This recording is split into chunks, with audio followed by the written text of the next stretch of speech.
हमने बचपन में पढ़ा कि मोहम्मद अली जिन्ना बहुत बड़े वकील थे और उस जमाने में शायद उनकी आमदनी 4,000 रुपए पर डे से ज्यादा थी, जो आज भी बहुत बड़ी चीज है। और मोतीलाल नेहरू उससे भी बड़े वकील थे। मैं पूछना चाहता हूं, ये उस जमाने में हजारों रुपए पर डे की आमदनी के लिए पेमेंट कौन करता था? किसी हिंदुस्तानी का मुकदमा लड़ रहे थे क्या? भारत तो बहुत गरीब था, हम तो अकाल और भूखमरी से झेल रहे थे। पेमेंट कौन कर रहा था? अंग्रेजों के मुकदमे लड़ रहे थे ना, इसीलिए तो। और मैं यह भी बताना चाहता हूं, जिसमें अशफाक उल्ला खां, राम प्रसाद बिस्मिल, चंद्रशेखर आजाद, काकोरी कांड, जो लखनऊ के पास ब्रिटिश सरकार का खजाना क्रांतिकारियों ने लूट लिया था, ब्रिटिश सरकार का वकील कौन था? JN मुल्ला, जगत नारायण मुल्ला, कांग्रेस के नेता खड़े थे ब्रिटिश सरकार की तरफ से कि इनको फीस कौन दे रहा था? उनको सरकारी वकील थे ना, तो सरकार से ही तो फीस ले रहे होंगे। अब मैं एक दो फैक्चुअल बात कहता हूं, वो तो विषय अभी सावरकर जी का माहुरकर जी बताएंगे।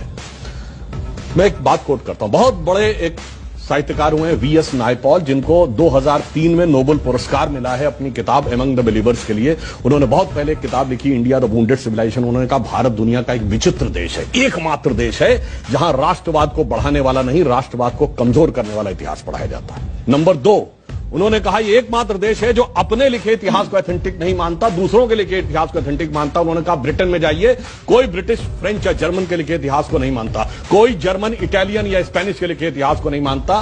कहा उससे भी बड़ा आश्चर्य यह है कि ये विदेशियों के लिखे इतिहास को ही प्रामाणिक नहीं मानता है, जिन्होंने इस पे हुकूमत की, जो इसके दुश्मन थे, उन दुश्मनों के लिखे हुए इतिहास को प्रामाणिक मानता है। कहता इससे बड़ा दुर्भाग्य किसी देश का नहीं हो सकता। अब मैं बताता हूं उसमें हुआ क्या। एक और उदाहरण बता रहा हूं। सारे एक सवाल ये है, क्या सिलेक्टिवली भारतीय हीरो को दबाया गया? हाँ, मैं उसके 2 उदाहरण फैक्ट बता रहा हूं। मैं दर्शकों से कह रहा हूं, जाइए चेक करिए। एक KGB के जासूस था जिसका नाम था यूरी बेजनेव, जो भारत में पत्रकार बनकर 70 के दशक में रहता था। उसके संस्मरण पढ़िए। उसने लिखा, हमें एजेंडा दिया गया था कि भारत की संस्कृति को कैसे तबाह करना है और उसके लिए हम क्या क्या कर रहे थे। जो बात इन्होंने कहा कि नूरुल हसन साहब बने तो उसके बाद क्या हुआ, वो छोड़िए। अब मैं एक उदाहरण बताता हूं।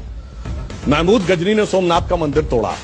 जवाहरलाल नेहरू ने डिस्कवरी ऑफ इंडिया में पेज नंबर 235 पे यह लिखा कि वो तो एक योद्धा था, उसका धर्म से कोई लेना देना नहीं था, उसने जो लूटपाट की है वो अपने किंगडम को इनरिच करने के लिए की है।